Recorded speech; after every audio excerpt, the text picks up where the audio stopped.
इन 60-65 बरस के चाचा चाची का झगड़ा ख़त्म ही नहीं होता था। एक बार के लिए तो मैंने सोचा कि चाचा चाची से बात करूं, क्यों लड़ते रहते हैं वो, आखिर बात क्या है। फिर सोचा मैं 2-3 दिन यहाँ मेहमान हूँ, उनकी निजी ज़िंदगी में यूं दखल अंदाजी करना ठीक नहीं।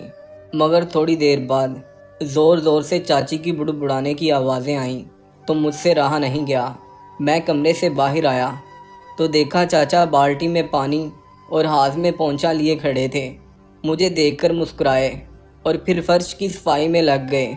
अंदर शाम खाने से चाची के बुड़बुड़ाने की आवाज़ें अब भी आ रही थीं। कितनी मर्तबा मना किया है कि फर्श की सफाई मत किया करो, पर नहीं मानते बड़े मियाँ। मैंने पूछा, चाचा क्यों करते हैं आप सफाई, जबकि चाची मना करती है। चाचा बोले, बेटा फर्श धोने का शौक मुझे नहीं, तेरी चाची को है। मैं तो इसलिए करता हूँ कि इसे ना करना पड़े। ये सुबह उठते ही फर्श धोने लगेगी, इसलिए इसके उठने से पहले ही मैं धो देता हूँ। क्या? मुझे बड़ी हैरत हुई। अंदर जाकर देखा चाची ताम खाने में थी। कहने लगी, अब इस उम्र में बड़े मियाँ की हड्डी पसली टूट गई तो क्या होगा, मुझसे नहीं होगी खिदमत। चाची झुंझला रही थी। पराठे बनाकर चाची सेलबटे से चटनी पीसने लगी। मैंने पूछा, मिक्सर है तो फिर?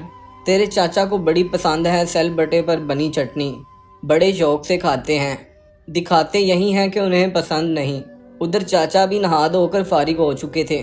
उनकी आवाज़ मेरे कानों में पड़ी, बेटा इस बूढ़ी से पूछ, रोज़ाना मेरी चप्पल कहाँ छुपा देती है। मैं ढूंढता हूँ और इसको मज़ा आता है। मैंने चाची की तरफ देखा।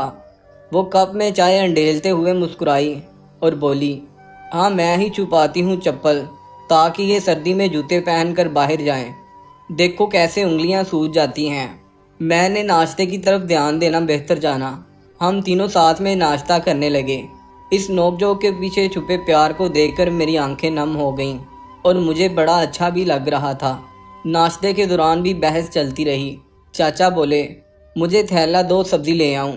कोई ज़रूरत नहीं थैला भर भर के सड़ी गली सब्जी लाने की। चाची गुस्से से बोली, अब क्या हुआ चाची? मैंने चाची की तरफ सवालिया नज़रों से देखा और उनके पीछे पीछे ताम खाने में आ गया। 2 कदम चलने में सांस फूल जाती है इनकी। थैला भर सब्जी लाने की जान है क्या इनमें? शर्फू से कह दिया है मैंने, वो बेच देगा सब्जी वाले को। मॉर्निंग वॉक का शौक चढ़ आया है बड़े मियाँ को। तू पूछ इनसे, मुझे क्यों साथ नहीं ले जाते, चुपके से चोरों की तरह क्यों निकल जाते हैं। चाची ने कदरे ऊंची आवाज़ में मुझसे कहा, मुझे मज़ा आता है इसलिए जाता हूँ अकेले। चाचा ने भी ऊंची आवाज़ में कहा। अब मैं ड्राइंग रूम में था। चाचा धीरे से बोले, रात को नींद नहीं आती तेरी चाची को, सुबह सुबह आंख लगती है, फिर कैसे जगा दूँ गहरी नींद से, इसलिए चुपके से निकल जाता हूँ, गेट बाहर से बंद करके। इस नोकझोंक पर मुस्कुराता मैं अपने कमरे में आ गया। कुछ देर बाद खिड़की से देखा तो बाहर चाचा चाची के पीछे भाग रहे थे। अरे कहाँ भागे जा रही हो मेरे स्कूटर की चाबी लेकर, लाओ इधर दो चाबी। हाँ नज़र आता नहीं ठीक से और स्कूटर चलाएंगे, कोई ज़रूरत नहीं हम ऑटो रिक्शा कर लेंगे। चाची चीख रही थी, ऑटो रिक्शे वाला अगवा कर लेगा तुझे बुढ़िया। हाँ कर ले, तुम्हें तो सुकून हो जाएगा। चाचा और चाची की ये बेहिसाब नोक-झोंक तो कभी ख़त्म नहीं होने वाली थी, मगर मैं आज समझा था इनकी तकरार के पीछे छुपी इनकी बेपनाह मोहब्बत और एक दूसरे की फिक्र। मैं आज समझा, मोहब्बत वो नहीं जो कोई किसी से कर रहा है, मोहब्बत तो वो है जो कोई किसी से निभा रहा है।